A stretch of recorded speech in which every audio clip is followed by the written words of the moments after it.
भारतीय सेना में भर्ती होना एक नौजवान का सपना होता है मान्यवर। 2019 से लेकर 22 तक थल सेना के लिए देश के नौजवानों ने शारीरिक परीक्षण दिया मान्यवर, चिकित्सीय परीक्षण दिया और वो परीक्षाएं पास की उन्होंने। 1,23,000 की संख्या उन नौजवानों की थी मान्यवर।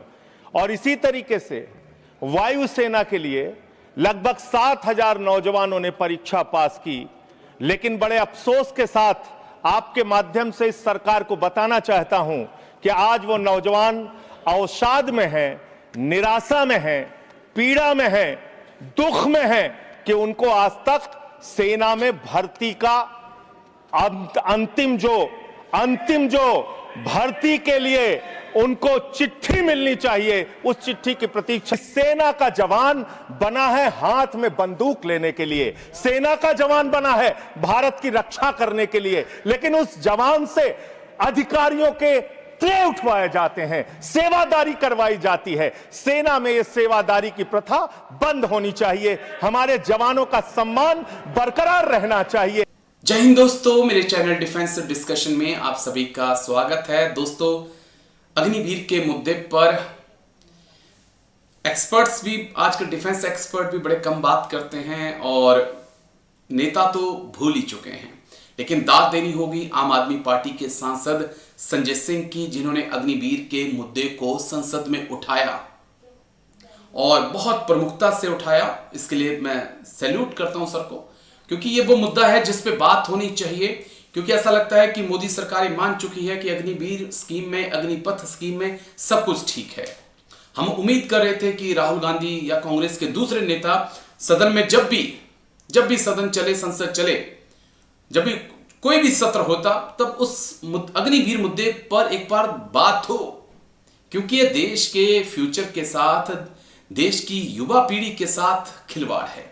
लेकिन शायद कोई बात नहीं करता। लेकिन सांसद संजय सिंह ने इस मुद्दे को उठाया, बड़ी प्रमुखता से उठाया और किसी के पास जवाब देने के लिए कुछ नहीं था। उन्होंने अग्निवीर पर बात की। उन्होंने जो सेना का बड़ी सिस्टम या कहें सेवादारी प्रथा है, बड़ी सिस्टम अलग है, सेवादारी प्रथा पर संजय सिंह ने बात की।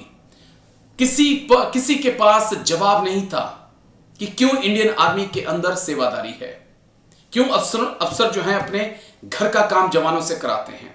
जवान हाथ में बंदूक लेकर देश की सरहदों पर खड़ा होने के लिए, उसकी सुरक्षा करने के लिए भर्ती होता है, ना कि किसी के घर में काम करने के लिए। सीधे तौर पे पहली बार ऐसा हुआ कि इस प्रकार से यह मुद्दा उठा। लेकिन क्या इसका कोई असर पड़ेगा? आई होप पड़ेगा। दुनिया तक ये बात पहुंची है, भारत में लोगों तक ये बात जरूर पहुंची है कि ऐसा भी होता है। दूसरा अग्निवीर का मुद्दा, उस पर बातचीत बहुत जरूरी है।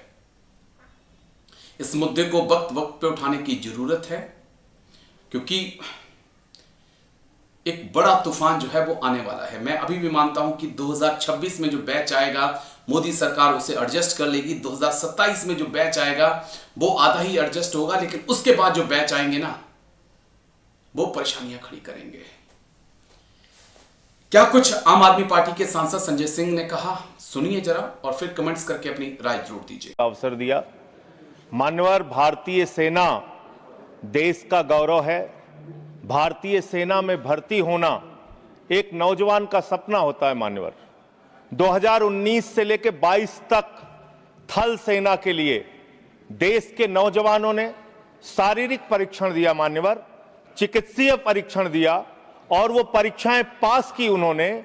1,23,000 की संख्या उन नौजवानों की थी मान्यवर।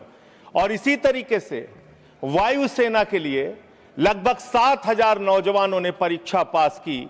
लेकिन बड़े अफसोस के साथ आपके माध्यम से इस सरकार को बताना चाहता हूं कि आज वो नौजवान अवसाद में है, निराशा में है, पीड़ा में है, दुख में है कि उनको आज तक सेना में भर्ती का अंतिम जो भर्ती के लिए उनको चिट्ठी मिलनी चाहिए, उस चिट्ठी की प्रतीक्षा कर रहे हैं मान्यवर।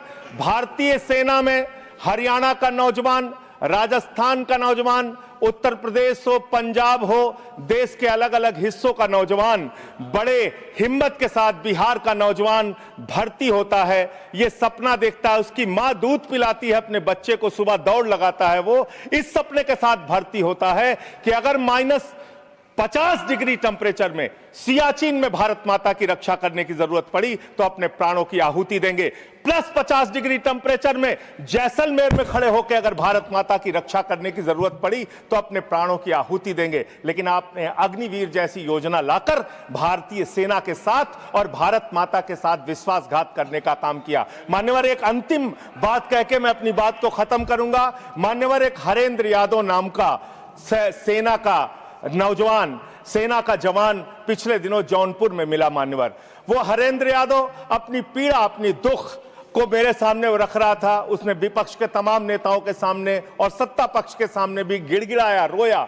उसकी एक ही विनती थी कि सेना का जवान बना है हाथ में बंदूक लेने के लिए, सेना का जवान बना है भारत की रक्षा करने के लिए, लेकिन उस जवान से अधिकारियों के ट्रे उठवाए जाते हैं, सेवादारी करवाई जाती है। सेना में यह सेवादारी की प्रथा बंद होनी चाहिए। हमारे जवानों का सम्मान बरकरार रहना चाहिए। हमारा जवान देश की रक्षा के लिए है, भारत माता की रक्षा के लिए है, किसी अधिकारी का ट्रे उठाने के लिए नहीं है, हाथ में बंदूक उठाने के लिए है, दुश्मनों से लड़ने के लिए है। यह मैं हरेंद्र यादव की पीड़ा भी आपके माध्यम से सरकार तक पहुंचाना चाहता हूं और निवेदन करना चाहता हूं मान्यवर कि जिस भर्ती पर आपने रोक लगाई है सारी परीक्षा पूर्ण करने के बावजूद, उनको ज्वाइनिंग का लेटर दीजिए। उन नौजवानों को कम से कम जिनकी सारी परीक्षाएं आपने पूरी कर ली है, उन नौजवानों की भर्ती कीजिए। बहुत बहुत धन्यवाद।